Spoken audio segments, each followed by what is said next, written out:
আসসালামু আলাইকুম। তো ফাইনালি আমরা দাঁড়িয়ে আছি দানবীর হাজী মোহাম্মদ মহসিন এর বাড়ির সামনে। আমরা জানি এটি অবস্থিত যশোরের মুরলী নামক স্থানে, এবং দানবীর হাজী মোহাম্মদ মহসিনকে এই বিষয়টা কিন্তু আসলে আমরা অনেকেই জানি যে ইনাকে বলা হয় যে উপমহাদেশের সব থেকে শ্রেষ্ঠ দানবীর। দানের হাত ছিল তার এত বিশাল যে তার কোনো সীমানা নাই। তো দানবীর হাজী মোহাম্মদ মহসিন কিন্তু এই মুরলীর এই এলাকাগুলোতে ভালো অবদান রেখেছেন, এবং পিছনের যে বাড়িটি দেখতে পাচ্ছেন এটিকে বলা হয় ইমামবাড়া। এটা হচ্ছে দানবীর হাজী মোহাম্মদ মহসিনের তৈরিকৃত একটা বাড়ি, এবং তার ইন্ডিয়ার হুগলি, সিন্ধু সহ অনেক প্রদেশে কিন্তু তার অনেক বাড়ি করা আছে। তো আমরা আজকে তার এই বাড়ির ইতিহাস জানবো, এবং বর্তমানে এটি কি কাজে ব্যবহার হচ্ছে, এবং এর বর্তমান প্ল্যান কি, এবং সামনে আরও কি কি করার ইচ্ছা আছে, সকল বিষয়গুলো আপনাদের সামনে তুলে ধরবো। Let's go. তো মেন রোড থেকে একটা সরু রাস্তা চলে আসছে, সলিং একটা রাস্তা। এই রোডের ঠিক শেষ অর্ধে এই একটা গেট করা আছে। তো আমরা এখানে বাইকটা পার্ক করে, যেহেতু আজকে ঈদের দ্বিতীয় দিন, আমরা ভিতরে প্রবেশ করছি। ঈদের দ্বিতীয় দিন বলে এটা মোটামুটি একটু দরজাটা লক করা। আর খুব সুন্দর এই দৃশ্যটা খুব ভালো লাগবে আপনার যখন রোড দিয়ে ঢোকা শুরু করবেন, তখনই কিন্তু একদম বিল্ডিংটা পুরো আপনার মনে হবে সামনে দাঁড়িয়ে আছে। একটা জিনিস লক্ষ্য করলাম, মেন গেট দিয়ে ঢোকার মুখেই দুইটা গাছ আছে। এই গাছগুলো অনেক দিন ধরে কিন্তু মানে বিল্ডিংয়ের বয়সই বলা যায়। বিল্ডিংটা যখন করা হয় তখনই এই দুই পাশে দুটি গাছ সৌন্দর্য বর্ধনের জন্য লাগানো হয়, এবং এগুলো কি গাছ আমার নাম জানা নেই, বেশিরভাগ মালয়েশিয়াতে দেখা যায়। গাছগুলি খুবই সুন্দর, এবং বাম পাশে, ঠিক বাম পাশে একটি পুকুর আছে, ঘাট বাঁধানো পুকুরটা আপনাদেরকে ঘুরে দেখাবো। এবং ডান পাশে এই শুধুমাত্র এই বিল্ডিংটা দেখাশোনার জন্য একটা সরকারের পক্ষ থেকে একটা অফিস করা হয়েছে। এখানে এক আপু দায়িত্বপ্রাপ্তভাবে আছে, ওনার সাথে আমাদের কথা হয়েছে, উনি আমাদেরকে এগুলা ঘুরে দেখাতে চেয়েছে। এখানে যে দায়িত্বপ্রাপ্ত এক আপু আছে, উনি আমাদেরকে মেন দরজাটা খুলে দেখার জন্য সাহায্য করতে যাচ্ছে।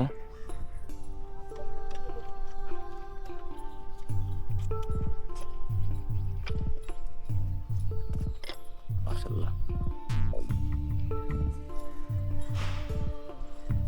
এর ভিতরে জুতা খুলে প্রবেশ করতে হবে, তো আমরা জুতাটা খুলে ফেলি। তো ভিউয়ার্স, সেই ঐতিহাসিক স্থানে কিন্তু আমরা প্রবেশ করলাম। এর ভিতরে ঢোকার সাথে সাথে কিন্তু একটা শীতল, মানে গা শীতল ভাব অনুভব করতেছি। এবং এখানে বেশ উর্দুতে লেখা অনেকগুলো ক্যালিগ্রাফি, যেগুলো দেয়ালের সাথে সেট করা আছে। আমরা এখন দাঁড়িয়ে আছি, এটা হচ্ছে বারান্দায়। আর এখানে দেয়ালে অনেক পুরানো কিছু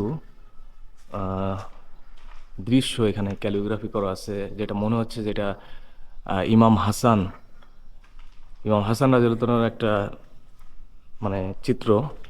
ওনার ছবি না অবশ্য, ওই যে যুদ্ধ হয়েছিল ওই যুদ্ধের একটা চিত্র কল্পনার মাধ্যমে এখানে ফুটিয়ে তোলা হয়েছে। এই বিল্ডিংয়ের একটা জিনিস লক্ষ্য করলাম যে ছাদের দিকে একটু খেয়াল করেন। ওই সময়কার ছাদের যে ঢালাই দেয়া হতো এভাবেই কিন্তু, মানে খুব মজবুত কাঠের মাধ্যমে। তারপরে কিন্তু আমরা যেটা দেখতেছি যে এক ধরনের সিমেন্টের মোটা ইটের মাধ্যমে ছাদ ঢালাই দেওয়া হতো। আর এই ফ্যানগুলো অনেক উঁচু, প্রায় 30 থেকে 40 ফিট এই ছাদের উচ্চতা। তো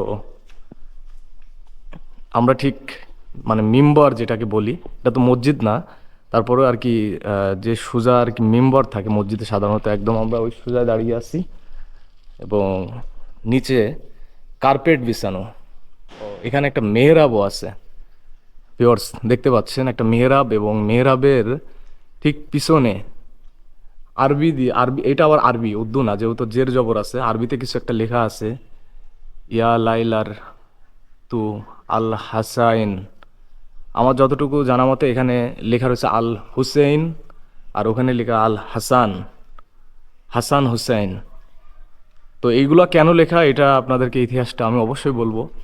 এবং বিরাজ দেখতে পাচ্ছেন যে এখানে একটা তীর আঁকানো, তীরের একটা ভাস্কর্য রয়েছে। আর এখানে পদ্মার এই পাশে কি দেখি আমরা, ও আচ্ছা, এখানে যেটা দেখতে পাচ্ছি যে একটা দোলনা আকৃতির কিছু একটা বানানো রয়েছে, এবং এই তীরটা আমরা বিভিন্ন জায়গায়, যেটা ধনুক, সরি, তীর ধনুকের যে ইয়াটা থাকে লম্বা, এটাও আছে। আর পিছনে কালো কাপড় দেখে আমরা পদ্মার এই পাশে বের হয়ে আসি। আচ্ছা, মাঝখান সোজা যে পদ্মাটা টাঙানো, এই পদ্মার ওপাশে কি আছে আমরা একটু দেখার চেষ্টা করি। আচ্ছা, এখানে একটা মসজিদের আবহাওয়ায় বানানো আছে। আর এরপরে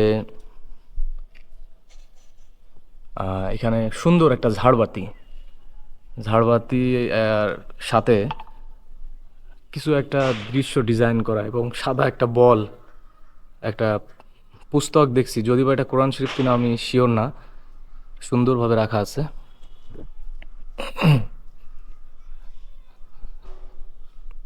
কালো কাপড়,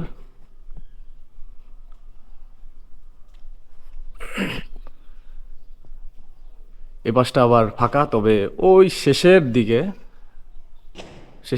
বড় একটা ক্যালিওগ্রাফি দেয়ালের সাথে সেট করা, এবং যেটা মনে হচ্ছে হাতেই সুতার মাধ্যমে বুনে বুনে তৈরি করা। আর এই পাশের জানলাগুলো কিন্তু অনেক অনেক বড়, এবং বিল্ডিংয়ের ডিজাইনগুলো ওই সময়কার। আমরা যতটুকু জানতে পেরেছি ভিউয়ার্স, যে বর্তমানে এই জায়গাটি মুসলিমদের মধ্যে যে শিয়া সম্প্রদায় আছে, এই শিয়া সম্প্রদায়ের উপাসনালয় হিসেবে ব্যবহার হচ্ছে। আমরা জানি যে মুসলিমরা দুই ভাগে বর্তমানে বিভক্ত, শিয়া এবং সুন্নি। তো আমি নিজের সুন্নি, তবে শিয়া যারা আছেন তারা প্রায় 10 মহরম যেটা আছে, 10 মহরমের দিন তারা কিন্তু এখানে আসেন সব দল বেঁধে, এবং এখানে এসে একটা আসলে ইবাদত বন্দেগী তাদের ভাষা যেটা বলে তারা এটা করেন। এবং তানবীর হাজী মোহাম্মদ মহসিনের এই যে বাড়িটি, এই বাড়িটি বর্তমানে শিয়াদের একটা ইবাদতের স্থান বলা যায়। এবং আগে দেখতাম যে শিয়াদের একটা রীতি ছিল যে তারা কিন্তু বুকে এইভাবে আঘাত করে হোসেন হাই হাসান বলে একটা নিজেকে আঘাত করে রক্তাক্ত করতো। সেই প্রথাটা কিন্তু এখন বর্তমানে বন্ধ হয়ে গেছে, এবং তারা এখানে ঝাঁকে ঝাঁকে, মানে এত মানুষ যখন আসে আমরা দেখি এগুলা রোডের হাজার হাজার মানুষ এসে তারা এখানে ইবাদত বন্দেগী করে, এবং হোসেন হাসানের স্মরণে তারা একটা অনুষ্ঠান করে, এবং সেখানে অনেক ধরনের বায়ান হয়। এবং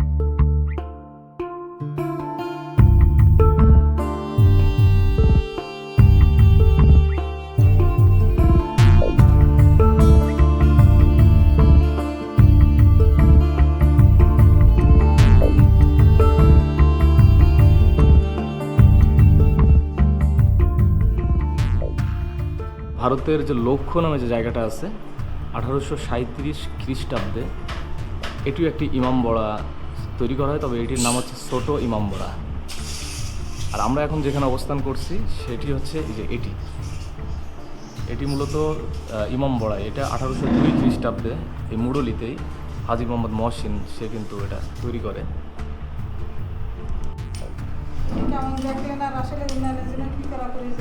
জি জি জি, অবশ্যই।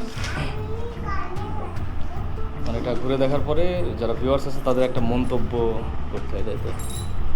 বুঝতে হবে না ভিউয়ার্স, এখানে এসে একটা জিনিস ভালো লাগলো, এই যে আমি যে রুম থেকে এখন বের হচ্ছি, এই রুমটা অ্যাকচুয়ালি মন্তব্যর রুম বলা হয়। যে আপনি এই যে এখানে ঘুরলেন, এই ঘুরে আপনার কেমন লাগলো এবং কি করা প্রয়োজন, আরও কি করলে ভালো হবে, এই ধরনের মন্তব্য তারা কিন্তু খাতা কলমে নিচ্ছে। এবং আমিও একটা সুন্দর মন্তব্য করে বের হয়েছি। এবং আমি তো ভিউয়ার্স, আমি যে মন্তব্যটা এখানে করলাম সেটি হচ্ছে যে আমি অনুরোধ করেছি দানবীর হাজী মোহাম্মদ মহসিনের ব্যবহৃত জিনিসপত্র নিয়ে এর পাশে যদি একটা জাদুঘর করা যায়, কারণ আমরা দেখতে পাচ্ছি এই পাশে অনেক জায়গা পড়ে আছে। তো এখানে যে পুকুরটার কথা বলছিলাম, এই পুকুরটা কিন্তু ওই সময়কার পুকুর, তবে এখন আসলে ছোট হয়ে গেছে। আস্তে আস্তে কালের বিবর্তনে দেখা যাচ্ছে পুকুরটা ছোট হয়ে গেছে। আমরা যেটা দেখছি যে ওই সময়কার একটা ঘাট বাঁধানো এখানে আছে, এবং ঘাট বাঁধানো পুকুর। এই যে মহসিনের বাড়ি, তানবীর হাজী মোহাম্মদ মহসিনের বাড়ি, আর এই সাইডে সেই পুকুরটা, এই পুকুরটা আসলে আজ থেকে 5-10 বছর আগে যখন আসছিলাম বিশাল আকৃতির এক পুকুর ছিল, কিন্তু বর্তমানে পুকুরটাও কিন্তু ছোট হয়ে গেছে।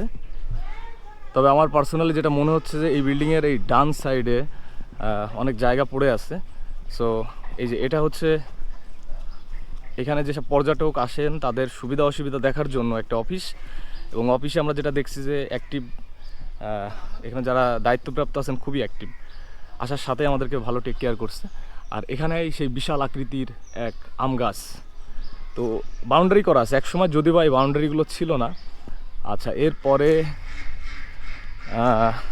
এখানে একটা মঞ্চ করা, আপনাদেরকে বললাম যে বর্তমানে শিয়া সম্প্রদায় যারা আছেন তারা কিন্তু এখানে 10ই মহরম বা মহরম মাসে এসে ইবাদত বন্দেগী করেন, এবং তাদের এই মঞ্চেই তারা এটা করে থাকে।